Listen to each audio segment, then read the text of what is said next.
Good morning. This morning I'm going to cover the May-June 2014 INF2611 exam paper, question 4.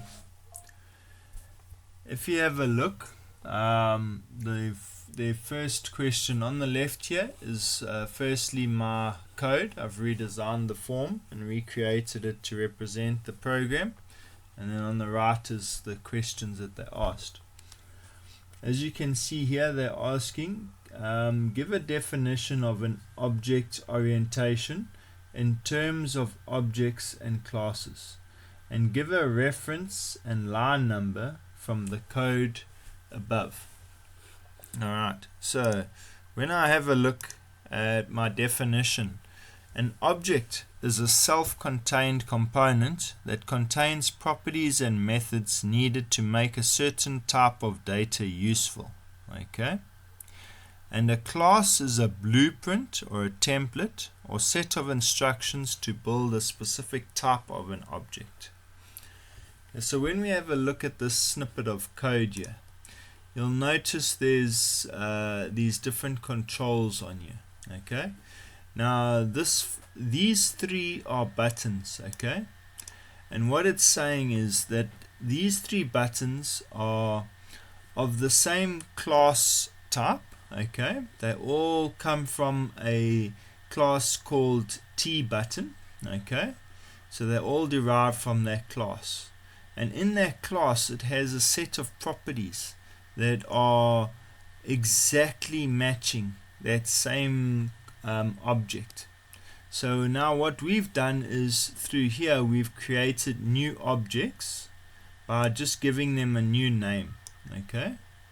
But on those new objects, each one of these objects has the exact same property required for that class. So for all the buttons we've got an caption that we can modify, okay?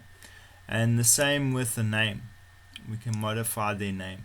Okay, so each one of these has got a name and we've got a caption. And on top of that, all the other properties are exactly the same for this for the button. But now if we change to a text control, okay, that is, or this is an edit box, okay, it comes from a different class called TEdit. Now if we go to TEdit and we try and look for caption, you'll see there is no caption. It doesn't exist. It's got a new property for the edit box, and that's called text. Okay, and so you won't find text on a button class, but you will find text on an edit class. So that's basically the difference between a class, which is a set of defined properties, and an object, which is just an instance of a class. Okay, so I hope that answers your first question here. Okay, then in question 2, so if you wanted to give a reference of each, you could use T button, T edit, or T group box. You could even use this TFRM client. That is all classes, okay? And objects are obviously this BTN name, this EDT client, and this FRM client, which is an object of the class TFRM client. Okay, so that should give you enough references for question 1. Question 2 says, explain the concept of inheritance in object orientation with references to lines 9 and 10 of the unit FRM 2014 client details U. Okay, and so this is basically the definition. Inheritance: objects lower down in the hierarchy inherit data and behavior from their ancestors in the higher up hierarchy. So we obviously got a form and we've named it client, FRM client, which is our object name, but it's part of the tForm class, and that new form, we wouldn't want it to behave any differently than any other standard form that we have in Lazarus or Delphi. So that's basically what inheritance is doing. Is it's saying that we are we're getting our class from the tForm, and we're getting a new derived class named tFRM client. I hope that does help you with inheritance. As I say, it's given the explanation, and it's given you an example of how they come up with this. But if there's any questions, then you feel free to ask them. The third question says, identify and explain the data transfer, the method and the calls in the event handler, tFRM client, button withdrawal click, sender, tObject in terms of the operation and effect. Okay, so basically what is happening here, well, my understanding of it is the user will click on the withdraw button, okay, and when they execute, when they click on that withdraw button, it sends the click event through to our code, and it says, okay, now you need to execute the code that's within that withdrawal button click function. Okay, and on this we've got a new class type called the client. Okay, and the client is going to call its method or property called withdraw, and it's going to pass in the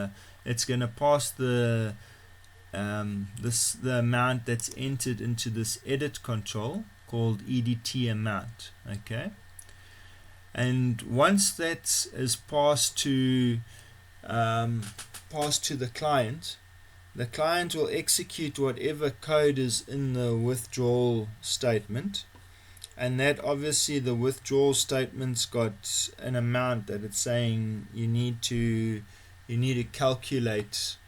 You need to calculate how much the value of the amount was that was passed to it. You can see here it's busy got a withdrawal string, so we're passing it a string variable, and we then are saying we want to take that string variable that's passed and subtract it from what the existing amount was that the user had deposited in. And once that snippet of code is executed, then it's calling the show info, which is part of this main tFRM client class, and it's saying we must just update the label so that it shows the amount. So the best way I can show you is to actually execute the code and show you what is happening.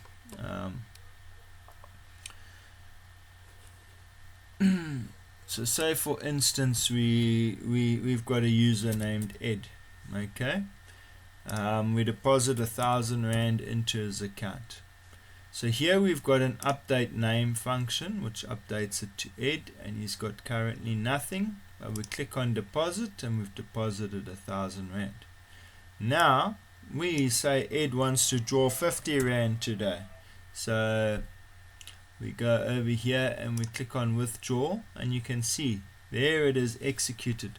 By me clicking on the withdraw, that has instantiated the call to this withdraw click button, and it's passed the amount that's inside the edit box to the class, the client, and obviously it's a withdrawal, so that's, and it's calling this withdrawal function over here, and then it obviously says, okay, whatever the amount was less the amount that's being passed, we are going to return the value that is displayed there. And then so that is what you're seeing when they execute the show info. The ed is updated and the 950 is updated. I hope that explains for the 6 marks that you need and just gives a clearer understanding of what it's actually doing. Okay. Question 4. Question 4 says, explain the concept of encapsulation and give a reference to the implementation of encapsulation from the code above. Encapsulation consists of both public interfaces and private sections. The public sections provide communication paths to other objects and declare a class's capabilities. The private sections describe how the class performs its capabilities using procedures and functions that make up the methods. Okay, so if we have a look at this private class that we've created here, you'll see we've got 2 class types. We've got a T-person class, and you can see there it's got a private data member of type string called name, and then it's got the public function getName, which is of a data type string, and it's also got a procedure called setName, where we'll pass it a name of data type string. And then you've got another class here called the client class, and over here it's got a private data member of amount. It's named amount, but it's a data member type called double. Then you've got a public, which can be accessed by any of the classes, and that's got a procedure called deposit, which would require a string, a data type called a deposit to be passed to it. And then we've got a function named getAmount. Okay, so, and that's of type string, data type string. And then the same, we've got a procedure called withdraw, and then that we pass a string data type called a withdrawal, and then another procedure named reset amount. So these are what makes up an encapsulation of a class. Okay, so those are the 2 examples I would have, or when it says give reference to the implementation, I would have given these references that are shown here. Explain the... Okay, so that was question 4. Question 5. Which data fields does T-client class provide? Provide the unit name and line number in which they are declared. Okay, so for me, if I have a look at this here, I would classify this unit FRM 2014 person U, and I would say line number 20 in the code over here, line number 20 shows a private data member of data type double named amount, and that is what I would show as my example of which data fields does the T-client class provide. Okay, name 2 methods associated with the T-client class. So if I look at the methods associated with the T-client, I would use this first procedure called deposit with a data type of string and the data member called a deposit, and another one, the procedure withdraw with the string data type and called a withdrawal. I trust this gives you a bit more insight into question 4 of the May-June 2014 INF2611 exam paper. Thank you for watching this video and good luck with your exam. Goodbye.